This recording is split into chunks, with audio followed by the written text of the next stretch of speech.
অর্থাৎ বুরতুকে। কিন্তু সুখ তার কপালে বেশি দিন সইল না। এক রাতে চিরশত্রু মেরকিউর উপজাতি তাদের উপর আক্রমণ করে তেমুজিনের স্ত্রী বুরতেকে অপহরণ করে নিয়ে যায়। মঙ্গোল সংস্কৃতিতে এটি ছিল চরম অপমানের। তেমুজিন দমে যাননি। তিনি তার রক্তের ভাই জামুকা এবং বাবার পুরনো বন্ধু তগরুল খানের সাহায্য নেন। এক রক্তক্ষয়ী যুদ্ধে মেরকিডদের হারিয়ে নিজের স্ত্রীকে উদ্ধার করেন তেমুজিন। এই জয় তেমুজিনকে মঙ্গোল উপজাতিগুলোর মধ্যে এক উদীয়মান নেতা হিসেবে প্রতিষ্ঠিত করে। এরপর শুরু হয় আসল খেলা। তেমুজিন বুঝতে পেরেছিলেন মঙ্গোলরা যদি নিজেদের মধ্যে মারামারি বন্ধ না করে তবে তারা চিরকাল অবহেলিতই রয়ে যাবে। তিনি একে একে সমস্ত যাযাবর উপজাতিকে এক ছাতার নিচে আনার মিশন শুরু করেন। এই পথে তার সবচেয়ে বড় বাধা হয়ে দাঁড়ান তারই এক সময়ের পরম বন্ধু জামুকা। শুরু হয় দুই ভাইয়ের ক্ষমতার লড়াই। অবশেষে 1206 সালে জামুকাকে পরাজিত করে পুরো মঙ্গোলিয়াকে এক করেন তেমুজিন। মঙ্গোলিয়ার সমস্ত উপজাতি তাকে তাদের একমাত্র নেতা হিসেবে স্বীকার করে এবং তাকে উপাধি দেয় চেঙ্গিস খান, যার অর্থ মহাবিশ্বের শাসক বা মহাসমুদ্রের মতো মহান নেতা।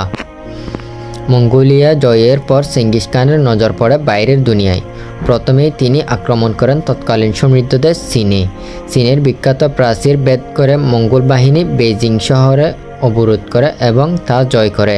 মঙ্গোলদের নিষ্ঠুরতা দেখে চীনের শক্তিশালী রাজবংশগুলো আত্মসমর্পণ করতে বাধ্য হয়। কিন্তু চেঙ্গিস খানকে সবচেয়ে বেশি ক্ষুব্ধ করেছিল মধ্য এশিয়ার শক্তিশালী খাওয়ারিজমীয় সাম্রাজ্য। চেঙ্গিস খান প্রথমে যুদ্ধ চাননি। তিনি 500 উটের এক বিশাল বাণিজ্য কাফেলা পাঠিয়েছিলেন ব্যবসা করতে।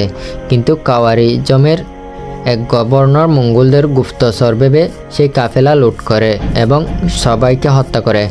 চেঙ্গিস খানের বিচার চেয়ে সুলতানের কাছে দূত পাঠান, কিন্তু সুলতান জালালউদ্দিনের বাবা খাওয়ারিজম শাহ অহংকার বশত মঙ্গোল দূতের মাথা কেটে ফেরত পাঠান।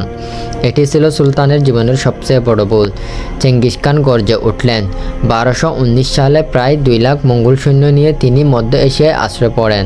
বুখারা, সমরকন্দ, নিশাপুর, হেরাত সেকালের এক একটি জ্ঞান বিজ্ঞান ও সভ্যতার কেন্দ্রকে মাটির সাথে মিশিয়ে দেওয়া হয়। খাওয়ারিজমের নদীগুলোর পানির রক্তে লাল হয়ে গিয়েছিল। বলা হয় চেঙ্গিস খানের এই অভিযানের মধ্যে এশিয়ার প্রায় 90% মানুষের মৃত্যু হয়েছিল, যা পৃথিবীর ইতিহাসে অন্যতম বড় গণহত্যা।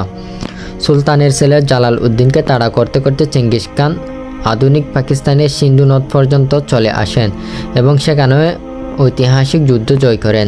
কিন্তু কিভাবে এই যাযাবর বাহিনী এত বড় সাম্রাজ্য গুড়িয়ে দিয়েছিল? এর পেছনে ছিল চেঙ্গিস খানের